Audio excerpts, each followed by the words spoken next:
ಹೋರಾಟಗಾರರಾದ ಸುರೇಶ್ ಪೋತ್ತಾರ್ ಅವರು ತಮ್ಮ ಹುಟ್ಟುಹಬ್ಬವನ್ನು ಸ್ನೇಹಿತರ ಮತ್ತು ಹಿತೈಷಿಗಳ ಜೊತೆಗೂಡಿ ವಿಭಿನ್ನವಾಗಿ ಆಚರಿಸಿಕೊಂಡರು. ಇನ್ನು ಇದೇ ಸಂದರ್ಭದಲ್ಲಿ ಹೋರಾಟಗಾರರಾದ ಸುರೇಶ್ ಪೋತ್ತಾರ್ ಅವರು ಆನೇಕಲ್ ಪಟ್ಟಣದ ರಾಘವೇಂದ್ರ ಸರ್ಕಲ್ನಲ್ಲಿರುವ ಡಾಕ್ಟರ್ ಬಿ.ಆರ್. ಅಂಬೇಡ್ಕರ್ ಅವರ ಪ್ರತಿಮೆಗೆ ಪುಷ್ಪನಮನ ಸಲ್ಲಿಸಿ ನಂತರ ಸ್ನೇಹಿತರ ಮತ್ತು ಹಿತೈಷಿಗಳ ಜೊತೆಗೂಡಿ ತಮ್ಮ ಹುಟ್ಟುಹಬ್ಬವನ್ನು ಆಚರಿಸಿಕೊಂಡರು. ಇನ್ನು ಕಾರ್ಯಕ್ರಮದಲ್ಲಿ ರಾಷ್ಟ್ರೀಯವಾದಿ ಕಾಂಗ್ರೆಸ್ ಪಕ್ಷದ SC/ST ಘಟಕದ ರಾಜ್ಯಾಧ್ಯಕ್ಷರಾದ SV ಚೌಡಪ್ಪರವರು, ಹೋರಾಟಗಾರರಾದ ದಾವಣಗೆರೆ ನಾಗರಾಜ್, ಎಚ್ಚಂಕೂರು ಯಲ್ಲಪ್ಪ, ರಾವಣ್ಣ, ವೆಂಕಟೇಶ್ ಮೂರ್ತಿ, ಬಾಡರಹಳ್ಳಿ ಲೋಕೇಶ್, ವಾಸು, ದಲಿತ್, ಚಿನ್ನಪ್ಪ, ಮುರಳಿ, ಮಂಜುನಾಥ್, ಕೃಷ್ಣ, ಯಲ್ಲಪ್ಪ, ಮಹಂತ್, ಪಿಳ್ಳಪ್ಪ ಮೊದಲಾದವರು ಹೋರಾಟಗಾರರಾದ ಸುರೇಶ್ ಪೋತ್ತಾರ್ ಅವರಿಗೆ ಹಾರ ಹಾಕಿ ಸಿಹಿ ಹಂಚಿ ಹುಟ್ಟುಹಬ್ಬಕ್ಕೆ ಶುಭ ಕೋರಿದರು.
ನಮ್ಮೆಲ್ಲರ ಸ್ನೇಹಜೀವಿಯಾದಂಥ ಸುರೇಶ್ ಪೋತ್ ಅವರ 53ನೇ ಹುಟ್ಟುಹಬ್ಬದ ಶುಭಾಶಯಗಳೊಂದಿಗೆ ಇವತ್ತು ಗೆಳೆಯರ ಜೊತೆಯಲ್ಲಿ ಇವತ್ತು ಬಾಬಾ ಸಾಹೇಬ್ ಅಂಬೇಡ್ಕರ್ ಅವರ ಬಾಬಾ ಸಾಹೇಬರಿಗೆ ಮಾಲಾರ್ಪಣೆಯನ್ನು ಮಾಡಿ ಇವತ್ತು ಹುಟ್ಟುಹಬ್ಬವನ್ನು ಆಚರಣೆ ಮಾಡ್ಕೊಳ್ತಿರೋದು ಭಾಳ ಅದ್ಭುತವಾದಂಥ ಕಾರ್ಯಕ್ರಮ. ಯಾಕೆಂದರೆ ಇವತ್ತು ಬಾಬಾ ಸಾಹೇಬರಿಗೆ ಮಾಲಾರ್ಪಣೆಯನ್ನು ಯಾಕೆ ಹಾಕಬೇಕಾಗಿದ್ರೆ ಅಂದರೆ ಇವತ್ತು ಸಾಮಾಜಿಕವಾಗಿ ಈ ಸಮಾಜದಲ್ಲಿ ನಾವೆಲ್ಲರೂ ಕೂಡ ಇವತ್ತು ಒಬ್ಬ ಮಾನವ ಕುಲದಲ್ಲಿ ಶ್ರೇಷ್ಠ ಮನುಷ್ಯನಾಗಿ ಬದುಕಲಿಕ್ಕೆ ಅವಕಾಶ ಕೊಟ್ಟಂಥ ಬಾಬಾ ಸಾಹೇಬ್ ಅಂಬೇಡ್ಕರ್ ಅವರ ಆಶ್ರಯದಲ್ಲಿ ನಾವೆಲ್ಲರೂ ಕೂಡ ಅವರ ಸ್ಫೂರ್ತಿಯ ನೆರಳಲ್ಲಿ ಕೆಲಸ ಮಾಡ್ತಾಯಿದ್ದೀವಿ. ಇವತ್ತು ಬಾಬಾ ಸಾಹೇಬ್ ಅಂಬೇಡ್ಕರ್ ಅವರು ಈ ನೆಲದಲ್ಲಿ ಹುಟ್ಟಿಲ್ಲ ಅಂದಿದ್ರೆ ನಾವು ಇವತ್ತು ಕೂಡ ಇಂಥ ಆಚರಣೆಗಳು ಮಾಡ್ಕೊಳ್ಳೋಕ್ಕೆ ಅವಕಾಶ ಸಿಗ್ತಾ ಇರಲಿಲ್ಲ. ಅದಕ್ಕೆ ಅವರಿಗೆ ಬಾಬಾ ಸಾಹೇಬ್ ಅಂಬೇಡ್ಕರ್ಗೆ ಗೌರವಪೂರ್ವಕ ವಂದನೆಗಳನ್ನು ಸಲ್ಲಿಸುತ್ತಾ ಇವತ್ತು ಸುರೇಶ್ ಪೋತ್ ಅವರು ನಮ್ಮ ಜೊತೆಯಲ್ಲಿ ಕೂಡ ನಮ್ಮ ಸದಾಕಾಲ ಹೋರಾಟದಲ್ಲಿ ಭಾಗಿಯಾಗಿ ಇವತ್ತು ದಲಿತ ಚಳವಳಿಯಲ್ಲಿ ಕೂಡ ಕೆಲಸ ಮಾಡಿ ನಮ್ಮೆಲ್ಲರಿಗೂ ಕೂಡ ಒಬ್ಬ ಸ್ನೇಹಜೀವಿಯಾಗಿ ಕೆಲಸ ಮಾಡ್ತಾಯಿದ್ದಾರೆ. ಅದಕ್ಕೆ ಅವ್ರ ಜೊತೆಯಲ್ಲಿ ಇದ್ದು ಅವರ ಒಂದಿಗೆ ನಾವೆಲ್ಲರೂ ಕೂಡ ಸಹಬಾಳ್ವೆಯಿಂದ ನಾವೆಲ್ಲರೂ ಕೂಡ ಸ್ನೇಹಜೀವಿಯಾಗಿ ಕೆಲಸ ಮಾಡ್ತಾಯಿದ್ದೀವಿ. ಯಾವತ್ತೇ ಆದರೂ ಒಬ್ಬ ಸ್ನೇಹವನ್ನು ಕಳ್ಕೊಬಾರ್ದು. ಬಾಬಾ ಸಾಹೇಬ್ ಅಂಬೇಡ್ಕರ್ ಅವರು ಅದನ್ನೇ ಹೇಳೋದು. ನಾವು ಯಾಕೆ ಬುದ್ಧನ ಒಪ್ಕೊಳ್ತೀವಿ ಅಂದರೆ ಬುದ್ಧ ಬದುಕಿರುವಾಗಲೇ ಬುದ್ಧ ಜ್ಞಾನವನ್ನು ಪಡ್ಕೊಂಡಂಥ ಜೀವಿ ಆದರೂ ಕೂಡ ಅವರು 5 ಜನ ಅವರಿಗೆ ಅವರ ಸರಿಸಮನಾಗಿ ಜ್ಞಾನವನ್ನು ಪಡ್ಕೊಳ್ತಾರೆ. ಅಂಥ ಬುದ್ಧನ ದಾರಿಯಲ್ಲಿ ಕೂಡ ನಾವೆಲ್ಲ ಸಾಗ್ತಾಯಿದ್ದೀವಿ. ನಾವು ಯಾರೇ ಆಗಿರ್ಬೋದು, ಇವತ್ತು ನಮ್ಮ ಜೊತೆಯಲ್ಲಿರುವಂಥ ಸ್ನೇಹಜೀವಿಗಳನ್ನ ಕೂಡಿಕೊಂಡು ಅವರಿಗೆ ಯಾವುದೇ ಥರದ ತೊಂದರೆ, ನೋವು, ದುಃಖಗಳನ್ನು ನಾವು ಕೊಡದೆ ಹೊಂದ್ಕೊಂಡು ಹೋಗುವಂಥದ್ದೇ ನಮ್ಮೆಲ್ಲರ ಸ್ನೇಹ ಜೀವದ ಸಂಬಂಧ ಅಂಥೇಳಿ ಇಂಥ ಸಂದರ್ಭದಲ್ಲಿ ಅವರ ಜಯಂತಿಗೆ ನಾನು ಶುಭಾಶಯಗಳನ್ನು ಕೋರ್ತಾ ನಾವು ಕೂಡ ಅವ್ರ ಜೊತೆಯಲ್ಲಿರೋ ನಮ್ಮ ಜೊತೆಯಲ್ಲಿ ಕೂಡ ಇರುವಂಥ ಸದಾಕಾಲ ಯಾವತ್ತೂ ಕೂಡ ನಗ್ನಗ್ತಾ ಸಂತೋಷದಿಂದ ಪ್ರೀತಿ ಭಾವನೆಗಳಿಂದ ನಡೆದುಕೊಳ್ಬೇಕು ಅನ್ನೋದೇ ನಮ್ಮೆಲ್ಲರ ಸಿದ್ಧಾಂತ. ಈ ದಿನ ಏನು ನಮ್ಮ ದಲಿತ ಹೋರಾಟಗಾರರಾದ ಸುರೇಶ್ ಪೋತ ಅವ್ರಿಗೂ ಹುಟ್ಟುಹಬ್ಬ ಬಟ್ ವಿಜೃಂಭಣೆಯಿಂದ ನಡೆಸಲಾಯಿತು. ಬಟ್ ಬಾಬಾ ಸಾಹೇಬರ ತತ್ವ ಸಿದ್ಧಾಂತದಲ್ಲಿ ಬುದ್ಧ ಬಸವ ನಡೆಯಲ್ಲಿ ಇಂಥವರ ತತ್ವ ಸಿದ್ಧಾಂತಗಳಲ್ಲಿ ನಮ್ಮ ಸುರೇಶ್ ಪೋತ ಅವರು ಹಲವಾರು ರಾಜ್ಯದಲ್ಲಿ ಮೂಲೆ ಮೂಲೆಯಿಂದ ಸಂಘಟನೆಗಳನ್ನು ಮಾಡಿ ಹಲವಾರು ಸಂಘಟನೆಗಳನ್ನು ಸಂಘಟನೆ ಮಾಡ್ತಾ ನೇರ ನುಡಿ ನೇರ ದಿಟ್ಟ ಅಂತ ಅಂದ್ಕೊಂಡು ಸಂಘಟನೆ ಮಾಡಿದಂಥ ಒಬ್ಬ ನಾಯಕರುಗಳು. ಅವ್ರ ನಾಯಕರಿಗೆ ನಾವು ಇವತ್ತು 53ನೇ ವರ್ಷದ ಹುಟ್ಟುಹಬ್ಬದ ಶುಭಾಶಯಗಳನ್ನು ನಾವು ಕೋರ್ಕೊಳ್ತಾ ಇದ್ವಿ.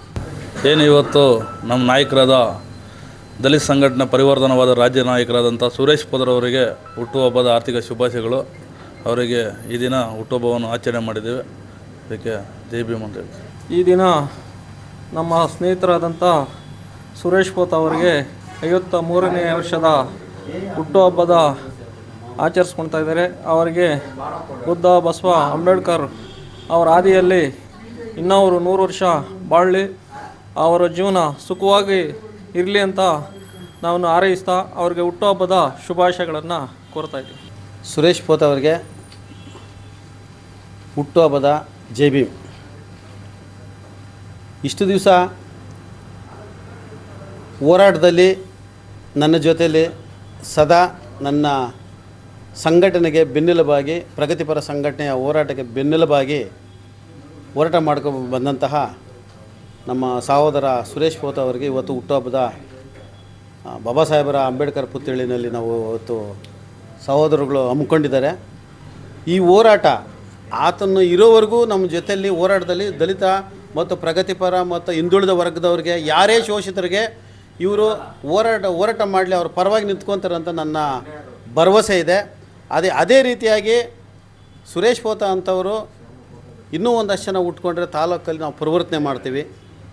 ಅಂದಾಗೆ ಬರ್ತ್ಡೇ ಮಾಡ್ಕೊಂಡ ತಕ್ಷಣ ನಾವು ಬರ್ತ್ಡೇ ಬಾಯಿಗಳಾಗಿರ್ತೀವಿ. ಯಾಕಂದರೆ ನಮಗೆ ಡೇಟ್ಗಳೇ ಗೊತ್ತಿರಲ್ಲ. ಸ್ಕೂಲ್ಗಳು ಕೊಟ್ಟಿರೋಂಥ ಡೇಟ್ಗಳೇ ನಮ್ಮದೆಲ್ಲ ಇರೋದು. ಆವಾಗ ಏನೋ ಬರ್ತ್ ಸರ್ಟಿಫಿಕೇಟು ಇವೆಲ್ಲ ಇರ್ತದೆ. ನಮ್ಮಲ್ಲಿ ಬರ್ತ್ ಸರ್ಟಿಫಿಕೇಟ್ಲೇ ಇಲ್ಲ. ಆ ಸ್ಕೂಲಲ್ಲಿ ಏನು ಮಾಡ್ತಾಯಿದ್ರು ಅಂದರೆ ಕೈ ಮುಟ್ಸೋರು, ಕೈ ಮುಟ್ಸಿದ್ರೆ ಸಾಕು ಇವನಿಗೆ ಏಜ್ ಆಗಿದೆ ಅಂತ ಹೇಳ್ಬಿಟ್ಟು ಸೇರಿಸ್ತಾಯಿದ್ರು. ಆದರೆ ಆ ಡೇಟಲ್ಲಿ ಇವತ್ತು ನಾವು ಬರ್ತ್ಡೇಗಳು ಮಾಡ್ಕೊಂಡು ಹೋಗ್ತಾಯಿದ್ವಿ. ಬರ್ತ್ಡೇಗಿಂತೂ ಬಾಬಾ ಸಾಹೇಬ್ರ ಅನುಯಾಯಿಗಳು, ಬಾಬಾ ಸಾಹೇಬ್ರ ಅಭಿಮಾನಿಗಳಾಗಬಾರ್ದು, ಅನುಯಾಯಿಗಳಾಗಬೇಕು. ಮುಂದಿನ ದಿವಸಗಳಲ್ಲಿ ಹೋರಾಟದಲ್ಲಿ ಜೊತೆಯಲ್ಲಿ ಹೋದಾಗ ಎಲ್ಲ ಸಮುದಾಯದ ನಮ್ಮನ್ನು ಗುರುಸ್ತಾರೆ. ಅವರ ಆಶೀರ್ವಾದ ನಮಗೆ ಏನೋ ತಾಲೂಕಿನ ರಾಜ್ಯದ ಆಶೀರ್ವಾದ, ಸಮುದಾಯಗಳದ ಆಶೀರ್ವಾದ ಬೇಕು ಅಂತ ಈ ಸಂದರ್ಭದಲ್ಲಿ ಇನ್ನೂ ಯಥೇಚ್ಛವಾಗಿ ರಾಜ್ಯ ವ್ಯಾಪ್ತಿ ಹೋರಾಟ ಮಾಡಿ ಬಡವರಿಗೆ ಸೂರು ಇನ್ನೂ ಒಂದು ಏನು ಮೂಲಭೂತ ಸೌಕರ್ಯಗಳನ್ನು ಒದಗಿಸಲಿ ಅಂತ ಈ ಹುಟ್ಟುಹಬ್ಬದ ಶುಭಾಶಯಗಳನ್ನು ನಾನು ಹೇಳ್ತೀನಿ. ಆದರೆ ಕರ್ನಾಟಕ ರಾಜ್ಯ ದಲಿತ ಸಂಘರ್ಷ ಸಮಿತಿ ಪರಿವರ್ತನವಾದ ರಾಜ್ಯ ಸಂಘಟನಾ ಸಂಚಾಲಕರಾಗಿದ್ದಾರೆ. ಮುಂದಿನ ದಿನಗಳಲ್ಲಿ ಸಂಚಾಲಕರಾದರೂ ತಪ್ಪಾಗಲಾರ್ದು. ಅವ್ರು ಯಾಕಂತ ಹೇಳಿದ್ರೆ ಹೋರಾಟದಲ್ಲಿ ಸದಾ ಯಾವುದೇ ಟೈಮಲ್ಲಿ ಯಾವುದೇ ಸಮಯದಲ್ಲಿ ಫೋನ್ ಹಾಕಿದ್ರು ಬರ್ತಾರೆ, ಯಾರಿಗೆ ಬೇಕಾದ್ರೂ ಹೋಗ್ಬಿಟ್ಟು ಮರೆಯಲಾಗದ ಹೋದಂಟು ದಲಿತ ಸಂಘರ್ಷ ಸಮಿತಿಗಳು ಯಾವುದೇ ಇದ್ರೂ, ಯಾವುದೇ ಮಾಡಿದ್ರು ಮರೆಯಲಾಗದಂಥ ಹೋರಾಟಗಳೇ ಇರೋದು. ನೀವು ಯಾವುದೇ ತಗೊಳ್ರಿ, ನೀವು ಎಲ್ಲದಕ್ಕೂ ಸಕ್ರಿಯವಾಗಿ ಭಾಗವಹಿಸ್ತಾರೆ ಅವರು. ಇಂಥದ್ದು ಅನ್ನೋದೇನೂ ಇಲ್ಲ, ಎಲ್ಲದಕ್ಕೂ ಸಕ್ರಿಯವಾಗಿ ಬರ್ತಾರೆ. ಯಾಕಂದರೆ ಒಂದು ನೆನಪಲ್ಲ, ಇಡೀ ದಲಿತ ಸಂಘರ್ಷ ಸಮಿತಿಗಳಲ್ಲಿ ಯಾರು ಪಳಗಿರ್ತಾರೆ ಅವರೆಲ್ಲದರೂ ಇತಿಹಾಸ ಇರೋಂತಾರೆ. ಇಲ್ಲ ಒಂದು ಭೂಮಿಗಾಗಿ, ಇಲ್ಲ ಸ್ವಾರ್ಥಕ್ಕಾಗಿ, ಇನ್ನೊಂದಕ್ಕಾಗಿ ಹೋರಾಟ ಮಾಡಿ ದಲಿತ ಸಂಘರ್ಷ ಸಮಿತಿ ಸಿದ್ಧಾಂತದಲ್ಲಿರೋರು ಯಾರೂ ಹೋಗಿಲ್ಲ. ಒಂದು ಬೋರ್ಡ್ಗಳು ಹಾಕೋಕೆ ಹೋಗಲ್ಲ. ಅಂಬೇಡ್ಕರು ದಲಿತ ಸಂಘರ್ಷ ಸಮಿತಿ ಅಂತ ಹೇಳಿದ್ರೇ ಸಮಾಜಕ್ಕೆ ಕೊಡುಗೆ ಅಂಥದ್ದು. ಅಂದರೆ ಏನು ಬಿ ಕೃಷ್ಣಪ್ಪ ಆಗಿರ್ಬೋದು, ದೇವನೂರು ಮಾದೇವ ಆಗಿರ್ಬೋದು, ಸಿದ್ಧಲಿಂಗಯ್ಯನ ಸರ್ ಆಗಿರ್ಬೋದು, ಇವ್ರ ಹಾದಿನಲ್ಲಿ ಯಾರು ಬಂದಿರ್ತಾರೆ ಅವರೆಲ್ಲ ನಿಜವಾದ ಹೋರಾಟಗಾರರು. ಕೆಲವೊಂದು ಲೀಡ್ರ್ಗಳಿದ್ದಾರೆ, ಅವರು ಭೂಮಿಗೋಸ್ಕರ ಬೋರ್ಡ್ಗಳು ಹಾಕೋರು ಅಂತಾರೆ ಇದ್ದಾರೆ. ಆದರೆ ದಲಿತ ಸಂಘರ್ಷ ಸಮಿತಿಯಲ್ಲಿ ಯಾರು ಬಿ ಕೃಷ್ಣಪ್ಪ ಅಂಡ್ರಲ್ಲಿ ಬಂದಿರೋಂಥವ್ರು ಯಾರಿದ್ದಾರೆ ಅವರು ಯಾರೂ ಭೂಮಿಗಳಿಗೆ ಹೋಗ್ಬಿಟ್ಟು ಬೋರ್ಡ್ಗಳು ಹಾಕ್ಕೊಂಡು ದುಡ್ಡು ಸಂಪಾದನೆ ಮಾಡೋರಿಲ್ಲ. ಇವತ್ತೂ ಟೂ ವೀಲರ್ಗಳೇ ಓಡಾಡ್ತಾರೆ. ಇವತ್ತೂ ಸರಿಯಾಗಿ ಚಪ್ಪಲಿ ಇರಲ್ಲ. ಯಾಕಂದರೆ ದೇವನೂರು ಮಾದೇವ್ರನ್ನ ಒಬ್ಬರು ನೆನೆಸ್ಕೊಂಡ್ರೆ ಸಾಕು ನಾವೀಗ. ಯಾಕಂದರೆ ನಮ್ಮ ಗುರುಗಳವರು, ನಮ್ಮ ಸಂಘಟನೆಗಳ ಗುರುಗಳು ಇವತ್ತು ಐರನ್ ಹಾಕ್ತಿದ್ದು ಬಟ್ಟೆ ಇಲ್ಲ, ಈಗಲೂ ಹವಾಯಿ ಚಪ್ಪಲಿ ಹಾಕ್ಕೊಂತಾರೆ. ಕೆಲವರು ಇತ್ತೀಚಿನ ಬಂದಂಥವ್ರು ನೋಡ್ತಾ ಇರ್ಬೇಕು ನೀವು, ಹೆಂಗೆ ಹಾಕ್ಕೊಂತಾರೆ ಕಾರುಗಳು. ಕಾರ್ ಇದ್ರೇ ಅವನ ಲೀಡ್ರು, ಅವನಿಗೆ ಬಳೆಗಳಿದ್ರೇ ಅವನ ಲೀಡ್ರು. 4 ಜನಕ್ಕೆ ಏನೋ ದುಡ್ಡು ಕೊಟ್ಬಿಟ್ಟು ಕಟೌಟ್ ಹಾಸ್ಕೊಂಡ್ರೆ ಲೀಡ್ರು. ಇಂಥ ಲೀಡ್ರು ದಲಿತ ಚಳುವಳಿಗಳವ್ರು ಇದ್ದಾರೆ. ಆದರೆ ದಲಿತ ಸಂಘರ್ಷ ಸಮಿತಿ ನಾವು 30 ವರ್ಷದಿಂದ ದಲಿತ ಸಂಘರ್ಷ ಸಮಿತಿನಲ್ಲಿ ಒಡನಾಟ ಎತ್ಕೊಂಡ್ಬಂದಿದ್ದೀರಿ. ಇವತ್ತು ಅಷ್ಟೇ ದಲಿತ ಸಂಘರ್ಷ ಸಮಿತಿ ಯಾರನ್ನೋ ಒಬ್ಬರಿಗೆ ಅನ್ಯಾಯ ಆದಾಗ ಹೋಗಿ ಸಪೋರ್ಟ್ ಮಾಡ್ತಾರೆ ಹೊರತು ಅದರಿಂದ ದುಡ್ಡು ತಗೊಂಡು ಜೀವನ ಮಾಡೋರು ಯಾರೂ ಇಲ್ಲ. ಯಾಕಂದರೆ ಇವತ್ತು ನೀವು ನೋಡ್ತಾ ಇದ್ದೀರಿ, ಕೋಟ್ಯಾಂತರ ರೂಪಾಯಿ ಬಂಗ್ಲೆಗಳು ಕಟ್ಕೊಂಡಿದ್ದಾರೆ, ಆಸ್ತಿಗಳು ಮಾಡ್ಕೊಂಡಿದ್ದಾರೆ. ಆದರೆ ನಮ್ಮ ದಲಿತ ಸಂಘರ್ಷ ಸಮಿತಿನಲ್ಲಿ ಯಾರಿದ್ದಾರೆ, ಏನೋ ಆನೇಕಲ್ ತಾಲೂಕಲ್ಲಿ ಬ್ರಿಲಿಯಂಟ್ ಎಷ್ಟು ಕೆಲವರು ಇದ್ದಾರೆ, ಇವತ್ತೂ ಸರಿಯಾಗಿ ಅವ್ರಿಗೆ ಮನೆಗಳಿಗಿಲ್ಲ. ಅವ್ರ ಮಕ್ಕಳುಗಳಿಗೆ ಫೀಸ್ಗಳು ಕಟ್ಟೋಕ್ಕಾಗಲ್ಲ.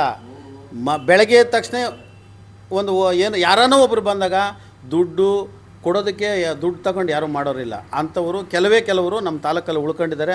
ಅಂಥವ್ರಿಗೆ ಶುಭವಾಗಲಿ, ಇನ್ನೂ 100 ದಿವಸ ಅವರೆಲ್ಲ ಬಾಳಲಿ, ಅವರ ಸಮಾಜಕ್ಕೆ ಏನನ್ನ ಕೊಡುಗೆ ಇದ್ದೇ ಇರ್ತದಂಥ ಈ ಸಂದರ್ಭದಲ್ಲಿ ಹೇಳ್ತಾ ನಾನು ಇವತ್ತು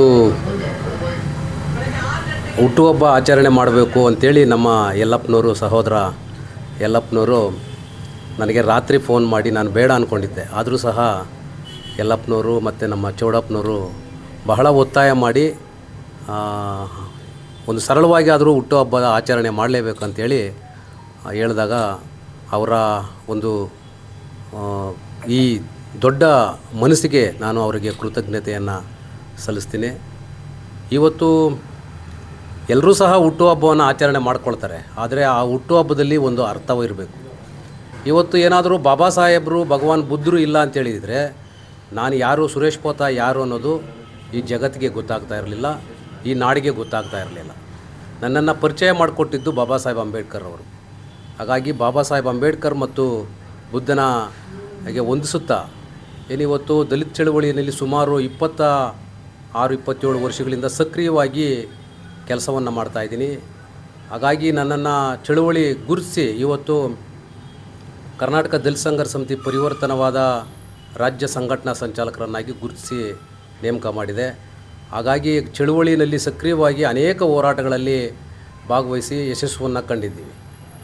ಇವತ್ತು ಬಾಬಾ ಸಾಹೇಬರು ಹೇಳಿರ್ತಕ್ಕಂಥದ್ದು, ನೀವು ಮೊದಲು ನಿಮ್ಮ ಮಕ್ಕಳಿಗೆ ಶಿಕ್ಷಣವನ್ನು ಕೊಡಿ, ಅದು ಯಾವುದೇ ಮಕ್ಕಳಾಗಿರಲಿ ಅವರಿಗೆ ಶಿಕ್ಷಣದ ಮಹತ್ವವನ್ನು ಕೊಡಬೇಕು. ಒಂದು ಉತ್ತಮ ಪ್ರಜೆಯನ್ನಾಗಿ ಈ ಸಮಾಜಕ್ಕೆ ಸಮಾಜವನ್ನು ನಿರ್ಮಾಣ ಮಾಡುವಂಥ ಒಬ್ಬ ಉತ್ತಮವಾದಂಥ ವ್ಯಕ್ತಿಯನ್ನು ಸೃಷ್ಟಿ ಮಾಡಬೇಕು. ಅವರಲ್ಲಿ ಪ್ರೀತಿ ಕರುಣೆ ಮೈತ್ರಿ ಇರತಕ್ಕಂಥ ಹಾದಿನಲ್ಲಿ ನಡಿಬೇಕು ಅಂತ ಏನು ಬಾಬಾ ಸಾಹೇಬ್ ಅಂಬೇಡ್ಕರ್ ಅವರು ಹೇಳಿದ್ದಾರೆ. ಆ ದೃಷ್ಟಿಕೋನದಲ್ಲಿ ಇವತ್ತು ನಾನು ಹುಟ್ಟುಹಬ್ಬವನ್ನು ಆಚರಣೆ ಮಾಡ್ಕೊಳ್ತಕ್ಕಂಥ ಸಂದರ್ಭದಲ್ಲಿ ಏನು ಇವತ್ತಿನ ಒಬ್ಬ ಯುವಕ ಏನು ಸರ್ಕಾರಿ ASB ಸರ್ಕಾರಿ ಕಾಲೇಜಿನಲ್ಲಿ ಒಬ್ಬ ಯುವಕನನ್ನು ಅಡ್ಮಿಷನ್ ಮಾಡಿಸ್ಬಿಟ್ಟು ಈಗ ತಾನೇ ಬಂದೆ ನಾನು. ಯಾಕಂತೇಳಿದ್ರೆ ಶಿಕ್ಷಣಕ್ಕೆ ಅಷ್ಟೊಂದು ಮಹತ್ವವಿದೆ. ಬಾಬಾ ಸಾಹೇಬ್ರು ಹೇಳ್ದಂಗೆನೇ ಶಿಕ್ಷಣವನ್ನು ಯಾರು ಪಡಿತಾರೋ ಅವರು ಗರ್ಜನೆ ಮಾಡೇ ಮಾಡ್ತಾರೆ ಅಂತಕ್ಕಂಥದ್ದು. ಹಾಗಾಗಿ ಇವತ್ತು ಒಂದು ಸರಳವಾಗಿ ಆದರೂ ಸಹ ಹುಟ್ಟುಹಬ್ಬವನ್ನು ಆಚರಣೆ ಮಾಡಿದ್ದಾರೆ. ಆಚರಣೆ ಮಾಡಿರ್ತಕ್ಕಂಥ ಎಲ್ಲ ನಾಯಕರುಗಳು ಮತ್ತು ಹೋರಾಟಗಾರರಿಗೆ ಕೃತಜ್ಞತೆಗಳನ್ನು ಸಲ್ಲಿಸುತ್ತಾ ಈ ಜವಾಬ್ದಾರಿ ಮುಂದಿನ ದಿನಗಳಲ್ಲಿ ಬಹಳಷ್ಟು ಜವಾಬ್ದಾರಿಗಳನ್ನು ಹೊರಬೇಕಾದಂಥ ಸಂದೇಶಗಳನ್ನು ಸಾರ್ತಾ ಇದ್ದಾರೆ. ಆದರೆ ಮುಂದಿನ ದಿನಗಳಲ್ಲಿ ಚಳುವಳಿಗಳಲ್ಲಿ ಇನ್ನಷ್ಟು ತೊಡಗಿಸ್ಕೊಳ್ತಾ ಸಮಾಜದಲ್ಲಿ ಆಗ್ತಕ್ಕಂಥ ಅನ್ಯಾಯ, ದೌರ್ಜನ್ಯ, ದಬ್ಬಾಳಿಕೆಗಳನ್ನು ನಿರ್ಮೂಲನೆ ಮಾಡಲಿಕ್ಕಾಗಿ, ಏನು ವ್ಯವಸ್ಥೆಯಲ್ಲಿ ಆಗ್ತಕ್ಕಂಥ ತಾರತಮ್ಯಗಳನ್ನು ಸರಿಪಡಿಸಲಿಕ್ಕಾಗಿ, ವಿದ್ಯಾವಂತರನ್ನು ಸೃಷ್ಟಿ ಮಾಡಲಿಕ್ಕಾಗಿ, ಮತ್ತು ಸಮಾಜದಲ್ಲಿ ಆಗ್ತಕ್ಕಂಥ ಮಹಿಳೆಯರ ಮೇಲೆ ಆಗ್ತಕ್ಕಂಥ ದೌರ್ಜನ್ಯ, ದಬ್ಬಾಳಿಕೆಗಳು ಮತ್ತು ಶೋಷಿತ ಸಮುದಾಯಗಳ ಮೇಲೆ ಆಗ್ತಕ್ಕಂಥ ನಿರಂತರವಾದ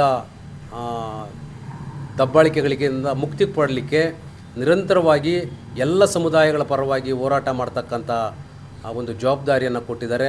ನಾನು ಜೀವಂತವಾಗಿರುವವರೆಗೂ ಸಹ ನನ್ನ ಶಕ್ತಿ ಮೀರಿ ಹೋರಾಟಗಳಲ್ಲಿ ಭಾಗವಹಿಸಿ ಜನರಿಗೆ ಸಾಮಾಜಿಕ ನ್ಯಾಯದ ಕಡೆ ತೆಗೆದುಕೊಂಡು ಹೋಗ್ತಕ್ಕಂಥ ಕೆಲಸವನ್ನು ಮಾಡ್ತೀನಿ ಅಂತಕ್ಕಂಥ ಮಾತುಗಳನ್ನು ಹೇಳ್ತಾ, ನನಗೆ ಸಹಕಾರ ಕೊಡ್ತಕ್ಕಂಥ ಮತ್ತು ಈ ಒಂದು ಹುಟ್ಟುಹಬ್ಬವನ್ನು ಆಚರಣೆ ಮಾಡಿದಂಥ ಎಲ್ಲ ಆತ್ಮೀಯರಿಗೂ ವಂದಿಸುತ್ತಾ ನನ್ನ ಮಾತನ್ನು ಮುಗಿಸ್ತೀನಿ. ಜೈ ಭೀಮ್.